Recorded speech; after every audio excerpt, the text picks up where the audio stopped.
So you have to excuse the mess. Here's the aftermath.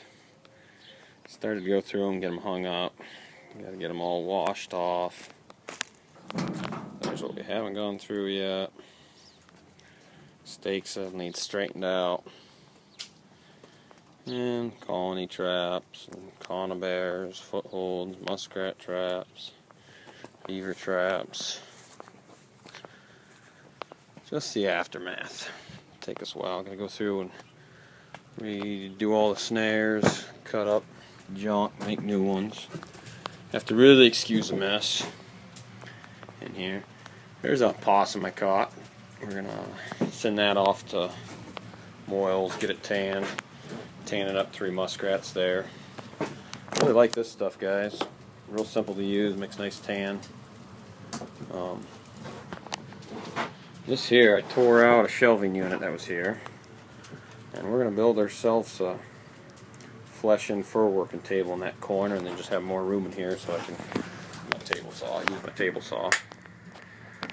And we're working. I got a coyote and downstairs drying, gonna flesh, and it's a bit rubbed on the back, so it'll go into the group to be tanned or crafts or something. We'll see. But just complete. Everything's in shambles. Get her worked up. I'll give you a picture of our desk when we get her done. Got the idea out of that Fur Fishing Game article. And I've been just using my flesh and beam. Sits on that. Just like that. But I wanted something a little more steady. This is actually my dad's beam. He's his extra beam. There's the one I made. Need to finish it. I'm going to rig it up so I can use that. And I bought this. I don't know if I'd recommend it or not. Bought this deal. It's a muskrat and mink board. It doesn't work real good for muskrat though because it's just too flat to use with a fleshing knife. So I'm going to round the edges off and play with it a little bit, see if I can get it to work. Then I think that'd be a whole lot easier. There's the one that comes with a mink. Just don't have any curve to it though, so it makes it awful hard to flesh on it. I'm not very good. I suppose if the guy lays his knife flat, it'd probably work better or something. But anyways, we'll keep you guys posted. Had to do a little endorsement here. Just do a little update for y'all. This is a flaked wax. That's the way it comes. Just got the package from Minnesota. Comes in bags like so. That'll be for making wax dirt later on this summer. I'll do a video when I get around to that. That's just my trap and die. I use those black tubs right there. They're tipped upside down. And then I have glass windows. My wife just picked up a couple more sheets at a yard sale for real cheap. Got most of the traps sorted through, organized. Stakes. Got to go through the cables and stuff still. This is my attempt of a pack basket. I'll do a video more specific later, but stakes hold on the side. Obviously, better harness or shoulder straps would be better, not just hose. It's awesome, works great, except for if you're walking through thick brush, the brush wants to tangle up on it, but cheap, easily made. There's the rest of the coyote footholds. Need to take care of them. Get in out of the wind. Here I got some screen. I'll cut them up. I'll do a video on how I do that. Learned a trick from John Graham. It works real slick for cutting and making screens.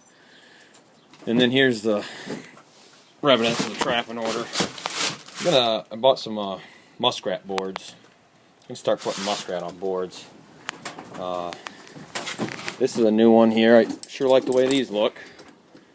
I've always just used 1.5s and stuff. This is a number 11 from Sleepy Creek. Really just stout, nice trap. Fires clean. They got them center swiveled. Well, they're not swiveled there, but they've got a swivel in it. They're hooked on the center. Good chain. And down on the end, it's got a drowner. So you can put it on a piece of wire, make a sliding drowner out of it, or it's just got a silver thing. Got 2 dozen of those because I'm catching raccoon and beaver and otter and not holding them in my 1.5s where I'm trapping. And I just got a, this is another thing I highly recommend. This is, I think Bridger makes this one. I got it from Minnesota. Safety for put on your conibears. When you're setting conibears upside down, I got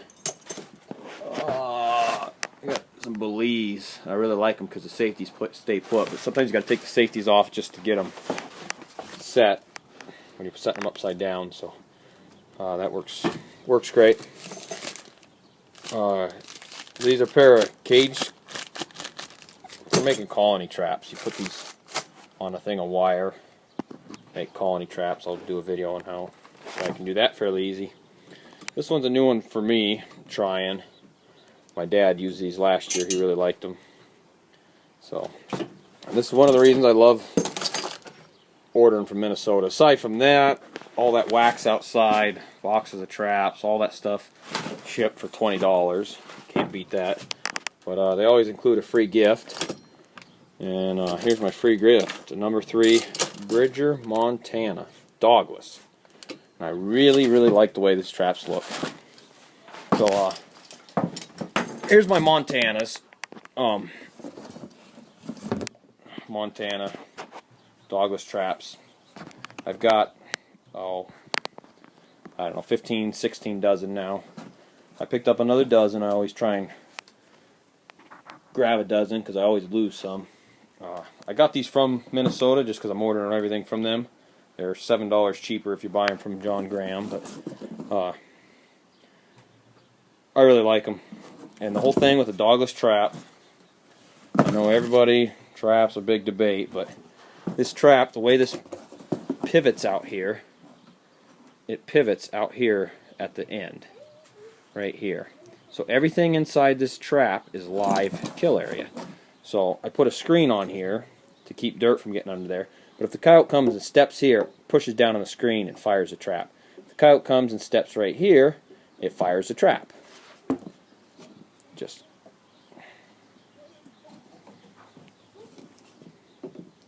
because that pivot point is on the other side of that.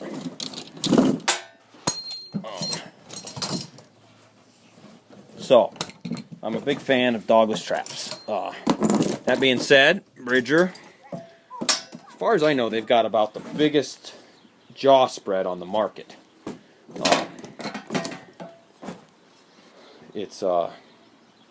I know it's bigger than this is a MB 650, and I know the Bridger's bigger than that. If I was a little more organized, I could get you a tape measure and put a tape measure to it, tell you what exactly it is. But I highly recommend laminating your traps. That's the way I got them. The free one didn't have an option to come that way, and we got to run offset jaws here where I trap, and I don't mind them. It doesn't seem to cause a problem. And when I'm trapping, I like to be able to tell somebody, you know, like, caught my own dog before, take him out on the trap line with me. There's the star right there. Sit, Gunner. Sit. Good boy, good sit. But I tell them, you know, they do have offset jaws. And I don't know if it makes people feel better or not, but this is just a standard offset Bridger, the way they come. And that jaw does lay level. They basically got like a night latch. Very nicely made trap. It's not put together quite as nice and heavy duty as the 650s or the MB 550s. But very, very, very nice. Of course, you see it's laminated, D-ring, center swivel. Got 2 swivels in the chain. And I believe this is a number 2 US chain. So, anyways, and this is the ones I actually bought a dozen of. And they're the same deal, you know, live kill area, clear out to here. Although that doesn't fire quite as well as I would like. You can see where that pivots, though. It is on right underneath that jaw, so that should fire. Oh yeah, yeah. But now, I really like Minnesota. I love the company. They make good products, good American-made stuff. And before I get into this, I do want to say The MB550s are a nice, they're slightly smaller, especially if you're in one of these states that can't have over 5.5 inches or whatever it is. The MB550 is slightly smaller, and instead of it pivoting here, the pan actually pivots out here, and they have a dog that comes over. So it's not a dogless trap, but it's got all the advantages of the dogless, aside from you still got a dog that can get bent. But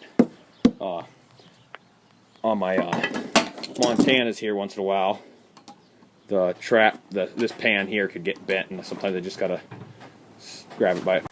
Okay, we ran out of video space there again, so I had to delete some stuff and make some space. Like I was saying, the MB550s, this is a 650. The 550s come with cast jaws. They've got that dog. The pan pivots out here. This comes out and it pivots out here, so it's all the advantages of the dogless trap, aside from it has a dog. It's the smallest. It's a smaller package, even smaller than this. So as far as digging a dirt hole and burying your trap, it's about the nicest. So if I was going for the best quality, smaller trap, I'd recommend the MB550. If you want the biggest trap on the market, it's probably this guy here.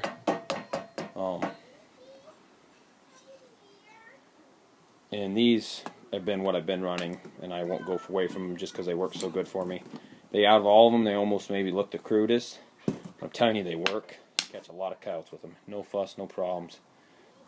This is new. I'm going to try these this year, but I do love my Montanas. Those Bridgers got a wide jaw, look like a great option.